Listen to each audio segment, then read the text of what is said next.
want to tell you guys about an experience I had. It was actually a month ago to this day. It was, a month ago. I was driving back home from Minneapolis. It was at around midnight, and I was coming home from where else but church, right? And I had just finished smashing some late night taco smell.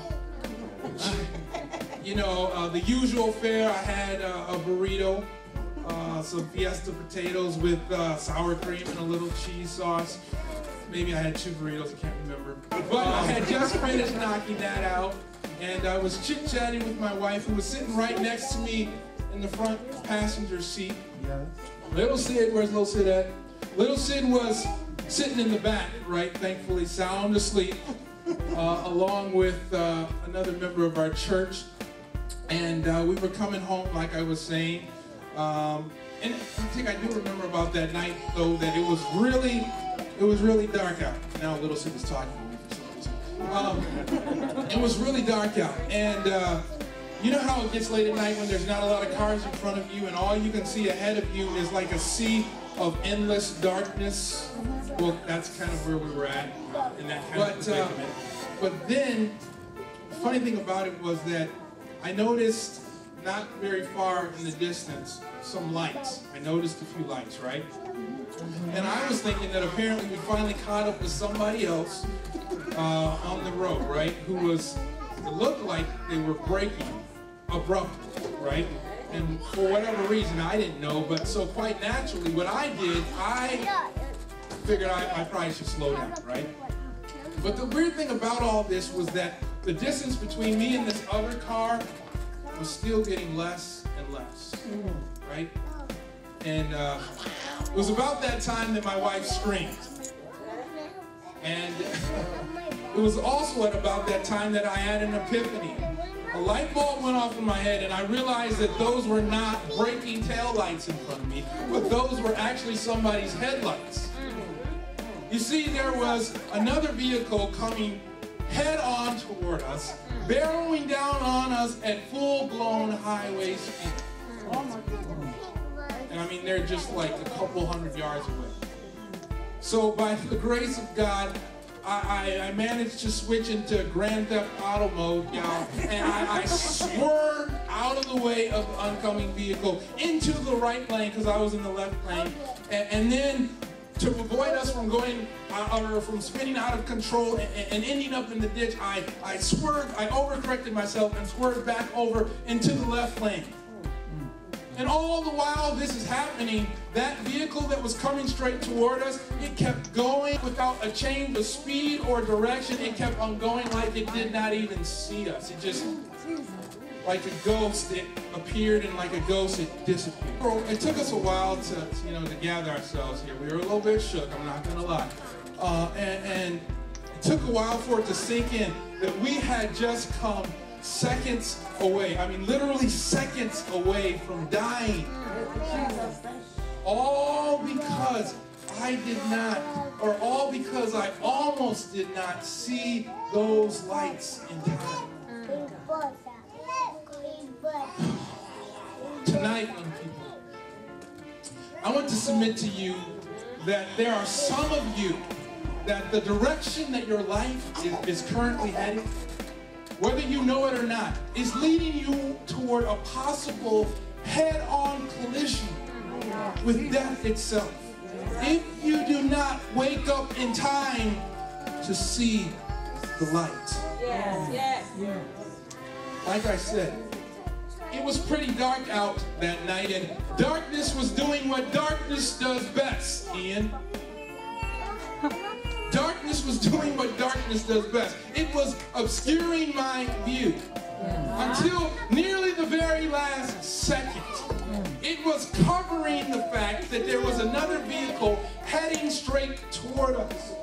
It was blinding me from seeing that there was something out there that I desperately needed to avoid. Darkness, listen to this, guys. Darkness perhaps has no greater power than its ability to hide what is staring us right in the face. So that begs the question, doesn't it? What is darkness in the first place? Does anybody know what is darkness? Anybody? Yes, Ezra. Something that's just black. That sounds pretty good of a definition. Anybody else have a more scientific definition for what darkness is? Anybody? Come on. Malik.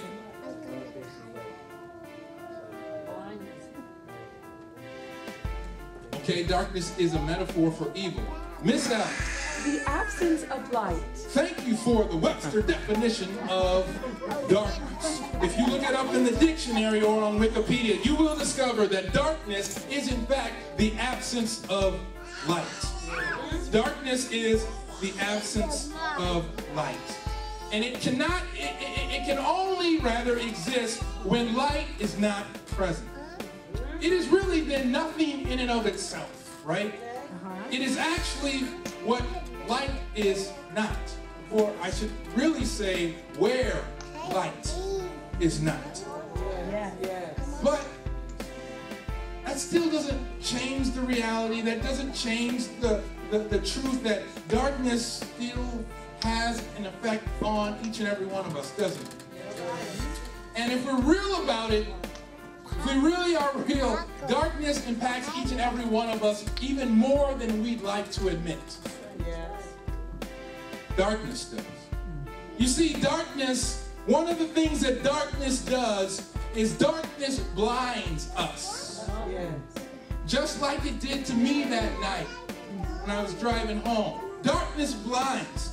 Darkness blinds us from impending danger, doesn't it, Malik? It does, doesn't it? And it allows us to have a false sense of security. It makes us think we're safe when we're really actually not safe. And I bet, I'm just willing to wager, that a lot of us here on tonight think that we're actually doing pretty good, right? We think we're doing just fine with the way that we're living our lives, right? We don't think we're all that bad. I mean, there's a lot of people that are worse off than we are. There's a lot of people that do a lot of more terrible things than we do, right? We're not really that bad. We go to church. I mean, for goodness sake, that should count for something, right? Some of us pray occasionally, right? Maybe before a test, or maybe before the game. God, please help us win. And a few of us even read our Bible on a regular basis. Can I see a show of hands? I told you it was a few of us. Young people, many of us have been told so many times what great kids we are and how well behaved we seem to be and how mature we are for our age. Anybody heard that before? Okay, a couple people have. We've heard that so many times that we actually started to believe it because we can't really see that well because we're blind to who we really are. The scary thing about it, the thing that trips me out is that we're blind and we don't even know we're blind. I mean, a blind person knows they're blind, right? I mean, you can't hide that from them. They know that they're blind. I mean, that's probably why a lot of them you probably don't see a lot of them driving on 52. Most blind people are not on the highways, okay? And in fact, I bet you that's probably why you've never heard of Stevie Wonder riding his bike around downtown LA, right? I mean, he's probably not going to get on the bike and just go for a cruise because he's blind and he knows he's blind and he's taking certain precautions because he's blind. But you and me, on the other hand, we're blind and we seldom take any kind of precautions whatsoever. Most of us do whatever we want to do, or at least whatever we think we can get away with, right? And then, the funny thing is, then we have the nerve to get pretty salty when somebody tells us not to. We cop an attitude real quick. It's crazy though. I mean, it's really crazy if you think about it. We're blind to our own blindness. Yes. In that regard, we're blinder than the blind. At least they know it.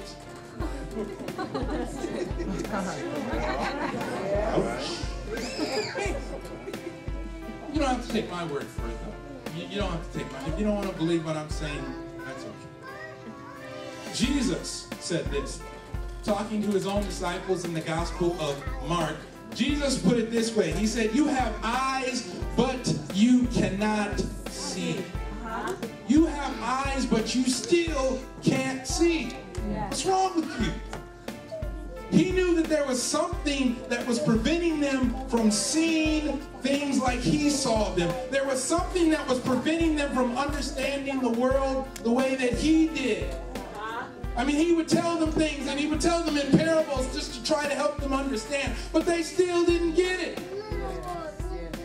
I mean, Jesus would teach them like I'm teaching you, this close, this kind of proximity, and they still did not get what he had to say. He knew, Jesus did, that they were struggling to see through the darkness of this world. And so are you. So am I.